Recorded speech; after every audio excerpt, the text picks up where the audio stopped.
प्रेम से बोलिए श्री सत्यनारायण भगवान की जय। आप सभी को कार्तिक मास की पूर्णिमा के व्रत की हार्दिक शुभकामनाएं। आज के दिन श्री सत्यनारायण भगवान की कथा पढ़ी अथवा सुनी जाती है, तो आइए आज आपको सुनाते हैं श्री सत्यनारायण भगवान की संपूर्ण व्रत कथा। एक समय नैमिषारण्य तीर्थ में सौनक आदि 88,000 ऋषियों ने श्री सूत जी से पूछा कि हे प्रभु, इस कलयुग में वेद विद्या रहित मनुष्यों को प्रभु भक्ति किस प्रकार मिलेगी तथा उनका उद्धार कैसे होगा। हे मुनि श्रेष्ठ, कोई ऐसा तप कहिए जिसमें थोड़े समय में पुण्य प्राप्त हो तथा मनवांछित फल मिले। ये कथा सुनने की हमारी इच्छा है। सर्वशास्त्र ज्ञाता श्री सूत जी बोले, हे वैष्णव पूज्य, आप सबने प्राणियों के हित की बात पूछी है। अब मैं उस श्रेष्ठ व्रत को आप लोगों से कहूँगा जिस व्रत को नारद जी ने लक्ष्मी नारायण जी से पूछा था और श्री लक्ष्मीपति ने मुनि श्रेष्ठ नारद जी से कहा था। सो ध्यान से सुन। एक समय योगी राज नारद जी दूसरे के हित की इच्छा से अनेक लोकों में घूमते हुए मृत्युलोक में आ पहुँचे। यहाँ अनेक योनियों में जन्मे हुए प्राय सभी मनुष्यों को अपने कर्मों द्वारा अनेक दुखों से पीड़ित देखकर सोचा कि किस यत्न के करने से निश्चय ही मानवों के दुखों का नाश हो सकेगा। ऐसा मन में सोचकर विष्णु लोक को गए। वहाँ श्वेत वर्ण और 4 भुजाओं वाले देवों के ईश नारायण को, जिनके हाथ में शंख, चक्र, गदा और पद्म थे तथा वरमाला पहने हुए थे, देखकर स्तुति करने लगे। कहने लगे कि हे भगवान, आप अत्यंत शक्ति से संपन्न हैं। मन तथा वाणी भी आपको नहीं पा सकती। आपका आदि मध्य अंत नहीं है। निर्गुण स्वरूप सृष्टि के कारण भक्तों के दुखों को नष्ट करने वाले हो। आपको मेरा नमस्कार है। नारद जी से इस प्रकार की स्तुति सुनकर विष्णु भगवान बोले, हे मुनि श्रेष्ठ, आपके मन में क्या है? आपका किस काम के लिए आगमन हुआ है? निसंकोच कहो। तब नारद मुनि बोले, मृत्युलोक में सब मनुष्य जो अनेक योनियों में पैदा हुए हैं, अपने अपने कर्मों के द्वारा अनेक प्रकार के दुखों से दुखी हो रहे हैं। हे नाथ, मुझ पर दया रखते हो तो बताइए कि उन मनुष्यों के दुख थोड़े से ही प्रयत्न से कैसे दूर हो सकते हैं। श्री भगवान जी बोले, हे नारद, मनुष्यों की भलाई के लिए तुमने बहुत अच्छी बात पूछी है। जिसके करने से मनुष्य मोह से छूट जाता है, वह मैं कहता हूँ, सुनो। पुण्य देने वाला स्वर्ग तथा मृत्यु लोक दोनों में दुर्लभ एक उत्तम व्रत है। आज मैं प्रेमवश होकर तुमसे कहता हूँ, श्री सत्यनारायण भगवान का यह व्रत अच्छी तरह विधि पूर्वक करने से मनुष्य तुरंत ही यहाँ सुख भोग कर मरने पर मोक्ष को प्राप्त होता है। श्री भगवान के वचन सुनकर नारद जी बोले कि उस व्रत का फल क्या है, क्या विधान है, किसने यह व्रत किया था और किस दिन यह व्रत करना चाहिए, विस्तार से कहो। भगवान बोले, दुख शोक आदि को दूर करने वाला, धन धान्य को बढ़ाने वाला, सौभाग्य तथा संतान को देने वाला, यह व्रत सब स्थानों पर विजयी करने वाला है। भक्ति और श्रद्धा के साथ किसी भी दिन मनुष्य श्री सत्यनारायण की शाम के समय ब्राह्मणों और बंधुओं के साथ धर्म परायण होकर पूजा करे। भक्ति भाव से 9 वेद केले का फल, घी, दूध और गेहूं का चूड़ सवाया ले। गेहूं के अभाव में साठी का चूड़, शक्कर तथा गुड़ ले और सब भक्षण योग्य पदार्थ जमा करके भगवान को अर्पित करे तथा बंधु बांधवों सहित ब्राह्मणों को भोजन कराएं। उसके पश्चात स्वयं भोजन करे, नृत्य गीत आदि का आचरण करे, श्री सत्यनारायण भगवान का स्मरण करता हुआ समय व्यतीत करे। इस तरह व्रत करने पर मनुष्यों की इच्छा निश्चित ही पूरी होती है। विशेषकर काली काल में मृत्यु लोक पर यही मोक्ष का सरल उपाय है। सूत जी बोले, हे ऋषियों, जिसने पहले समय में इस व्रत को किया है उसका इतिहास कहता हूँ, ध्यान से सुनो। सुंदर काशीपुरी नगरी में एक अत्यंत निर्धन ब्राह्मण रहता था। वे भूख प्यास से बेचैन हुआ नित्य पृथ्वी पर घूमता था। ब्राह्मणों से प्रेम करने वाले भगवान ने ब्राह्मण का रूप धारण करके उसके पास जाकर आदर के साथ पूछा कि हे विप्र, नित्य दुखी होकर पृथ्वी पर क्यों घूमते हो? 3 ब्राह्मण बोला, मैं निर्धन ब्राह्मण हूँ, भिक्षा के लिए पृथ्वी पर फिरता हूँ। हे भगवान, यदि आप इसका उपाय जानते हो तो कृपया करके कहो। वृद्ध ब्राह्मण बोला कि सत्यनारायण भगवान मन वांछित फल देने वाले हैं, इसलिए हे ब्राह्मण, तो उनका पूजन कर, जिसके करने से मनुष्य सब दुखों से मुक्त होता है। ब्राह्मण को व्रत का सारा विधान बतलाकर बूढ़े ब्राह्मण का रूप धारण करने वाले श्री सत्यनारायण भगवान वहाँ से अंतर ध्यान हो गए। जिस व्रत को व्रत ब्राह्मण ने बतलाया है मैं उसको करूँगा, ये निश्चय करने पर उसे रात में नींद नहीं आई। वे सवेरे उठ सत्यनारायण भगवान के व्रत का निश्चय कर भिक्षा के लिए चल दिया। उस दिन उसको भिक्षा में बहुत धन मिला। जिससे बंधु बांधवों के साथ उसने श्री सत्यनारायण भगवान का व्रत किया। इसके करने से वह विप्र सब दुखों से छूटकर अनेक प्रकार की संपत्ति से युक्त हुआ। उस समय से वह विप्र हर मास व्रत करने लगा। इस तरह सत्यनारायण भगवान के व्रत को जो करेगा वह सब पापों से छूटकर मोक्ष को प्राप्त करेगा। आगे जो पृथ्वी पर श्री सत्यनारायण भगवान का व्रत करेगा वह मनुष्य सब दुखों से छूट जाएगा। इस तरह नारद जी से नारायण जी का कहा हुआ यह व्रत मैंने तुमसे कहा। हे विप्रो, मैं अब क्या कहूँ? ऋषि बोले, हे मुनिवर, संसार में उस विप्र से सुनकर और किस किसने इस व्रत को किया, हम वह सब सुनना चाहते हैं। इसके लिए हमारे मन में श्रद्धा है। सूत जी बोले, हे मुनियों, जिसने इस व्रत को किया वह सब सुनो। एक समय वह विप्र धन और ऐश्वर्य के अनुसार बंधु बांधवों के साथ व्रत करने को तैयार हुआ। उसी समय एक लकड़ी बेचने वाला बूढ़ा आदमी आया और बाहर लकड़ियों को रखकर विप्र के मकान में गया।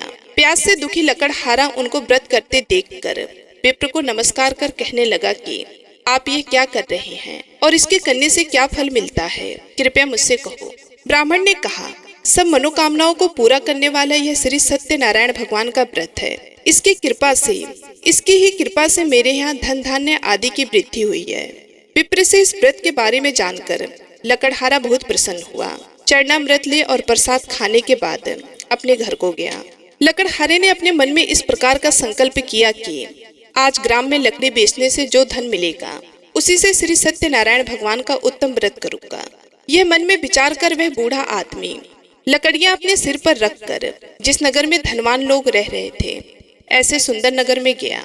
उस रोज वहां पर उसे उन लकड़ियों का दाम पहले दिनों से चौगुना मिला। तब वह बूढ़ा लकड़हारा दाम ले और अति प्रसन्न होकर पक्के केले की फली, शक्कर, घी, दूध, दही और गेहूं का चूड़ इत्यादि से श्री सत्यनारायण भगवान के व्रत की कुल सामग्रियों को लेकर अपने घर गया। फिर उसने अपने भाई बंधुओं को बुलाकर विधि के साथ भगवान जी का पूजन और व्रत किया। उस व्रत के प्रभाव से वह बूढ़ा लकड़हारा धन, पुत्र आदि से युक्त हुआ और संसार के समस्त सुख भोग कर वैकुंठ को चला गया। सूत जी बोले, हे श्रेष्ठ मुनियों, अब आगे की कथा कहता हूँ। पहले के समय में उल्कामुख नाम का एक विद्वान राजा था। वह सत्य वक्ता और जितेंद्रिय था। प्रतिदिन देव स्थानों पर जाता तथा गरीबों को धन देकर उनके कष्ट दूर करता था। उसकी पत्नी कमल के समान मुख वाली और सती साध्वी थी। भद्रशिला नदी के तट पर उन दोनों ने श्री सत्यनारायण भगवान का व्रत किया। उस समय वहां पर एक साधु नामक वैश्य आया। उसके पास व्यापार के लिए बहुत सा धन था। राजा को व्रत करते हुए देखकर वे विनय के साथ पूछने लगा कि हे राजन, भक्ति युक्त चित्त से आप क्या कर रहे हैं? मेरी सुनने की इच्छा है, सो आप मुझे यह बताइए। राजा बोला, हे साधु, अपने बांधवों के साथ पुत्र आदि की प्राप्ति के लिए एक महाशक्तिमान श्री सत्यनारायण भगवान का व्रत व पूजन किया जा रहा है। राजा के वचन सुनकर साधु आदर से बोला कि हे राजन, मुझसे इसका सब विधान कहो। मैं भी आपके कथा अनुसार इस व्रत को करूंगा। मेरी भी कोई संतान नहीं है और इससे निश्चय ही होगी। राजा से सब विधान सुन व्यापार से निवृत्त हो वह आनंद के साथ घर गया। साधु ने अपनी स्त्री से संतान देने वाले उस व्रत का वर्णन सुनाया और कहा कि जब मेरी संतान होगी तब मैं इस व्रत को करूंगा। साधु ने ऐसे वचन अपनी स्त्री लीलावती से कहे। एक दिन उसकी स्त्री लीलावती पति के साथ आनंदित हो सांसारिक धर्म में प्रवृत्त होकर श्री सत्यनारायण भगवान की कृपा से गर्भवती हो गई तथा 10वें महीने उसने एक सुंदर कन्या को जन्म दिया। दिनों दिन वह इस तरह बढ़ने लगी जैसे शुक्ल पक्ष का चंद्रमा बढ़ता है। कन्या का नाम कलावती रखा गया। तब लीलावती ने मीठे शब्दों में अपने पति से कहा कि जो आपने संकल्प किया था कि सत्यनारायण भगवान का व्रत करूंगा, अब आप उसे करिए। साधु बोला, हे प्रिय, इसके विवाह पर करूंगा। इस प्रकार अपनी पत्नी को आश्वासन दे वह नगर को गया। कलावती पितृगृह में वृद्धि को प्राप्त हो गई। साधु ने जब नगर में सखियों के साथ अपनी पुत्री को देखा तो तुरंत ही दूत को बुलाकर कहा कि पुत्री के लिए कोई सुयोग वर देख कर लाओ। साधु की आज्ञा पाकर दूत कंचन नगर में पहुंचा। वहां पर खोज और देखभाल कर लड़की के लिए सुयोग वड़िक पुत्र को ले आया। उस सुयोग लड़के को देखकर साधु ने अपने बंधु बांधवों सहित प्रसन्नचित अपनी पुत्री का विवाह उसके साथ कर दिया। किंतु दुर्भाग्य से विवाह के समय भी उस व्रत को करना भूल गया।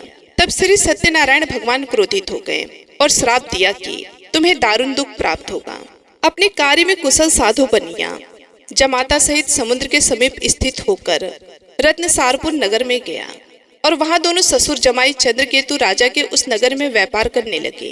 एक बार भगवान श्री सत्यनारायण की माया से प्रेरित कोई चोर राजा का धन चुराकर भागा जा रहा था, किंतु राजा के दूतों को आता देखकर चोर घबराकर भागते हुए राजा के धन को वहीं चुपचाप रख दिया जहां वो ससुर जमाई ठहरे हुए थे।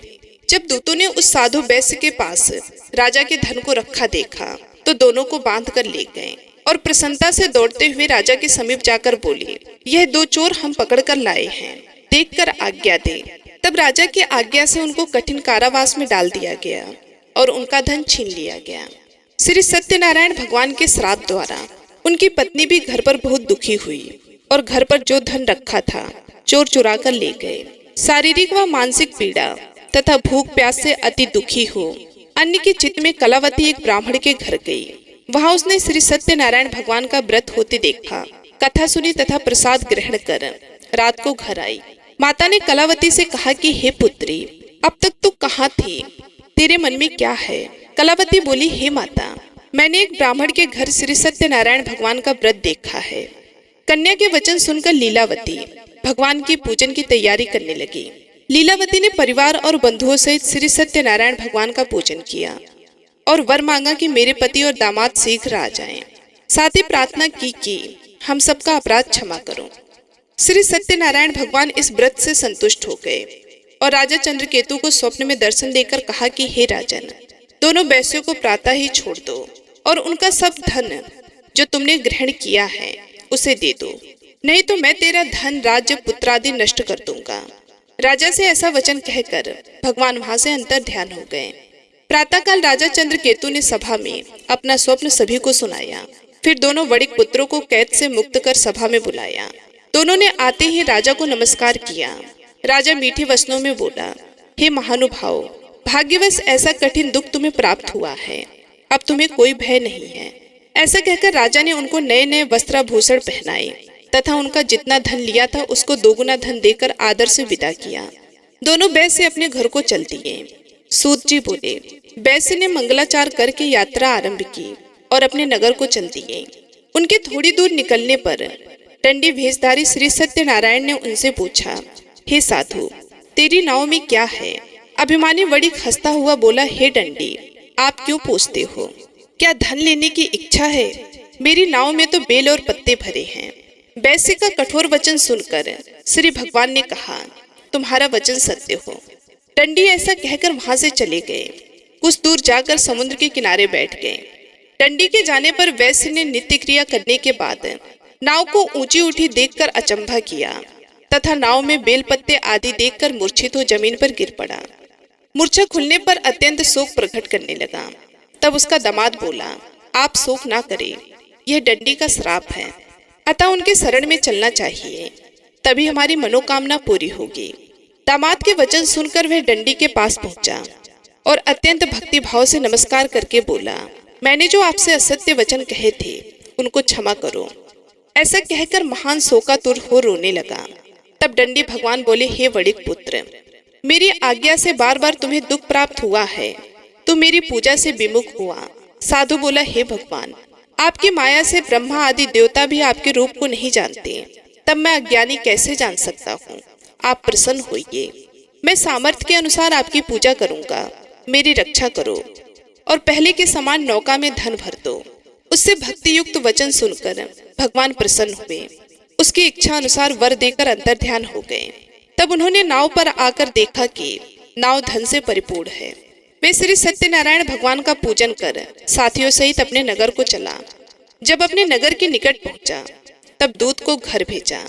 दूत ने साधु के घर जा उसकी स्त्री को नमस्कार कर कहा कि साधु अपने दामाद सहित इस नगर के समीप आ गए हैं।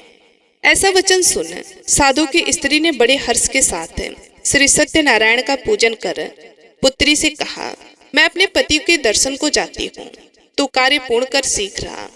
माता के ऐसे वचन सुनकर कलावती प्रसाद छोड़कर जल्दी में पति के पास गई। प्रसाद की अवहेलना के कारण श्री सत्यनारायण भगवान रुष्ट हो गए।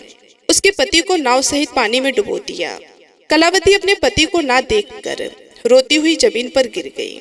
इस तरह नौका को डूबा हुआ तथा कन्या को रोता हुआ देख साधु दुखी होकर बोला, हे प्रभु, मुझसे या मेरे परिवार से जो भूल हुई उसे क्षमा करो।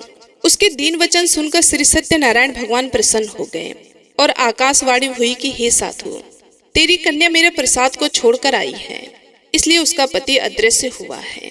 यदि वे घर जाकर प्रसाद खाकर लौटे तो इसे पति अवश्य मिलेगा।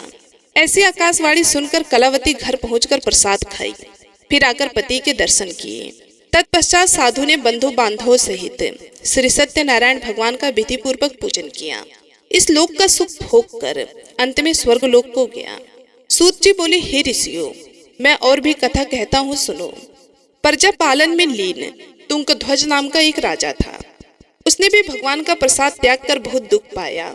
एक समय वन में जाकर वन पशुओं को मारकर पड़ के पेड़ के नीचे आया। वहां उसने ग्वालों को भक्ति भाव से बांधवों सहित श्री सत्यनारायण जी का पूजन करते देखा। राजा देखकर भी अभिमानवश वहां नहीं गया और न ही नमस्कार किया। जब ग्वालों ने श्री भगवान का प्रसाद उसके सामने रखा तो वह प्रसाद त्याग कर अपनी नगरी को चला गया। वहां उसने अपना सब कुछ नष्ट पाया तो वह जान गया कि यह सब भगवान ने किया है। तब वह विश्वास कर ग्वालों के समीप गया और विधि पूर्वक पूजन कर प्रसाद खाया तो श्री सत्यनारायण भगवान की कृपा से सब कुछ पहले जैसा ही हो गया। फिर दीर्घ काल तक सुख भोग कर मरने पर स्वर्ग लोक हो गया।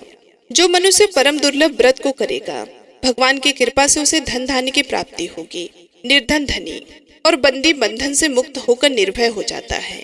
संतानहीनों को संतान प्राप्त होती है तथा सब मनोरथ पूर्ण होकर अंत में वैकुंठ धाम को जाता है। जिन्होंने पहले इस व्रत को किया, अब उनके दूसरे जन्म की कथा कहता हूँ। वृद्ध सतानंद ब्राह्मण ने सुदामा का जन्म लेकर मोक्ष को पाया। लकड़हारे ने अगले जन्म में निषाद बनकर मोक्ष प्राप्त किया। उल्कामुख नाम का राजा दशरथ होकर वैकुंठ को प्राप्त हुआ। साधु नाम के वैश्य ने मोरध्वज बनकर अपने पुत्र को आरे से चीरकर मोक्ष को प्राप्त किया। महाराज तुंगध्वज ने स्वयंभू होकर भगवान में भक्ति युक्त हो कर्म कर मोक्ष प्राप्त किया। तो एक बार प्रेम से बोलिए, श्री सत्यनारायण भगवान की जय। अब आइए सुनते हैं श्री सत्यनारायण भगवान जी की आरती।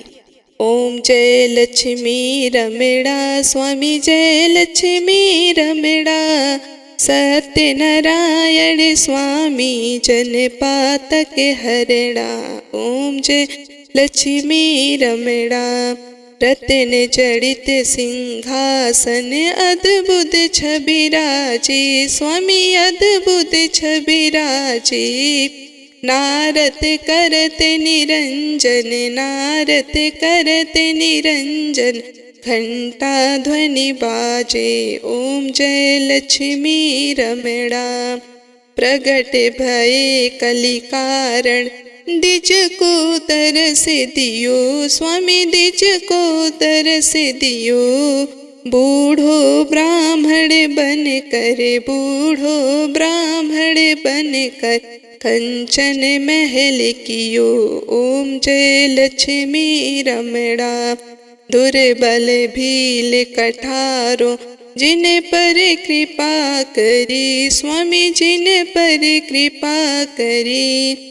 चंद्रचूड़ एक राजा, चंद्रचूड़ एक राजा, तिनकी विपत्ति हरी। ओम जय लक्ष्मी रमणा, वैसे मनोरथ पायो, श्रद्धा तज दीनी, स्वामी श्रद्धा तज दीनी। सो फल भोग्यो प्रभु जी, सो फल भोग्यो प्रभु जी, फिर स्तुति कीनी। ओम जय लक्ष्मी रमणा, भाव भक्ति के कारण, छिन छिन रूप धर्यो, स्वामी छिन छिन रूप धर्यो। श्रद्धा धारण कीनी, श्रद्धा धारण कीनी, तिनको काज सर्यो। ओम जय लक्ष्मी रमणा, ग्वाल बाल संग राजा, वन में भक्ति करी, स्वामी वन में भक्ति करी। मन वांछित फल दीन्हा, मन वांछित फल दीन्हा, दीन दयालु हरि ओम जय लक्ष्मी रमणा। चढ़ते प्रसाद सवायो कदली फल मेवा, स्वामी कदली फल मेवा। धूप दीप तुलसी से, धूप दीप तुलसी से, राजे सत्य देवा ओम जय लक्ष्मी रमणा। श्री सत्यनारायण स्वामी की आरती जो कोई नर गावे, स्वामी जो कोई नर गावे। कहते शिवानंद स्वामी, कहते शिवानंद स्वामी, मन वांछित फल पावे ओम जय लक्ष्मी रमणा। श्री सत्यनारायण भगवान की जय। अब आइए सुनते हैं लप्सी और तपसी की कथा, जो कि हर व्रत के बाद में अवश्य सुनना चाहिए, क्योंकि ऐसा कहा जाता है कि बगैर लप्सी और तपसी की कथा सुने बगैर कोई भी व्रत कथा पूर्ण नहीं होता। तो आइए बड़ी ही श्रद्धा से लप्सी और तपसी की कथा को सुनते हैं। एक लप्सी था, एक तपसी था। तपसी हमेशा भगवान की तपस्या करता था। तपसी हमेशा भगवान की तपस्या करता था, लेकिन उसे चोरी करने की आदत थी। लप्सी हमेशा सवा सेर की लप्सी बनाता और पहले भगवान को भोग लगाता, उसके बाद में स्वयं भोजन करता। दोनों भाइयों का यही नियम था। तो एक दिन किसी बात को लेकर दोनों में कहासुनी हो गई। तो तपसी बोला कि मैं रोजाना भगवान की तपस्या करता हूँ, इसलिए मैं बड़ा हूँ। तो लप्सी बोला कि मैं रोज भगवान को सवा सेर की लप्सी का भोग लगाता हूँ, इसलिए मैं बड़ा हूँ। ऐसा कहते हुए दोनों जोर जोर से लड़ने लगे। तभी वहां से नारद जी गुजर रहे थे। दोनों को लड़ता हुआ देखकर वहां आए और उनसे पूछा कि तुम दोनों क्यों लड़ रहे हो। तो दोनों ने अपने आप को बड़ा बताया और साथ में बड़ा होने का कारण भी बताया। तो नारद जी बोले कि मैं तुम्हारा फैसला कर दूंगा, कल आऊंगा, बता भी दूंगा कि तुम दोनों में से कौन बड़ा है। दूसरे दिन लप्सी और तपसी नहाकर अपने रोज की भक्ति करने आए। तो नारद जी ने छुपकर 1.25 करोड़ की एक एक अंगूठी उन दोनों के आगे रख दी। जैसे ही भक्ति करते हुए तपसी की नजर उस अंगूठी पर पड़ी तो उसने चुपचाप उस अंगूठी को उठाई और अपने पैरों के नीचे दबा ली। लप्सी की नजर अंगूठी पर पड़ी, लेकिन उसने ध्यान नहीं दिया। उसने पहले भगवान को भोग लगाया और फिर स्वयं भोजन करने के लिए बैठ गया। थोड़ी देर बाद नारद जी सामने आए। तो दोनों ने पूछा कि अब बताओ, हम में से कौन बड़ा है। तो नारद जी ने तपसी से खड़ा होने के लिए कहा तो वे खड़ा हुआ। तो उसके पैर के नीचे दबी हुई अंगूठी दिखाई दी। तो नारद जी ने तपसी से कहा कि तपस्या तो तुम रोज करते हो, लेकिन इतनी तपस्या करने के बाद भी तुम्हारी चोरी करने की आदत नहीं गई। ये अंगूठी मैंने ही तुम दोनों के आगे रखी थी। मैं ये देखना चाहता था कि तुम दोनों में से किसके मन में लालच है। तो तुझे तो अंगूठी दिखाई पड़ते ही झट से अपने पैरों के नीचे दबा ली। लेकिन लप्सी का ध्यान अंगूठी पर जाने के बाद भी लप्सी ने अंगूठी को नहीं उठाया और ना ही ध्यान दिया। उसने सिर्फ अपने भगवान जी में ध्यान रखा, उन्हें भोग लगाया और बाद में स्वयं भोजन करने लगा। इसलिए लप्सी बड़ा है और तुम्हें तुम्हारी तपस्या का कोई भी फल मिलने वाला नहीं है। जितनी चाहे मर्जी तुम तपस्या कर लो, तुम्हें इसका कोई भी फल नहीं मिलेगा। तो तपसी को यह सुनकर बहुत ही दुख हुआ और वे शर्मिंदा होकर नारद जी से माफी मांगने लगा और कहने लगा, आज तक की मेरी गलती माफ करो और मुझे बताओ कि मेरी तपस्या का फल कैसे मिलेगा। आज के बाद कभी भी मैं चोरी नहीं करूंगा। तो नारद जी ने कहा कि यदि कोई गाय और कुत्ते को रोटी नहीं बनाएगा तो उसका फल तुझे मिलेगा। यदि कोई आदमी ब्राह्मण को भोजन करवा कर उसे दक्षिणा नहीं देगा तो उसका फल भी तुझे ही मिलेगा। अगर किसी को सूत वाली साड़ी अगर हम देते हैं, उसके ऊपर अगर भेंट स्वरूप कुछ रुपए नहीं देंगे तो उसका फल भी तुझे ही मिलेगा। अगर कोई व्यक्ति दिए से दिया जलाएगा तो उसका फल भी तुझे ही मिलेगा। अगर कोई औरत आंगन लीप कर चौका नहीं लीपेगी तो उसका फल भी तुझे ही मिलेगा। यदि कोई व्रत कथा में सारी कहानी सुन ले लेकिन तुम्हारी कहानी ना सुने तो उसका फल भी तुझे ही मिलेगा। उस दिन से हर व्रत कथा और कहानी के साथ लप्सी और तपसी की कहानी कही और सुनी जाती है।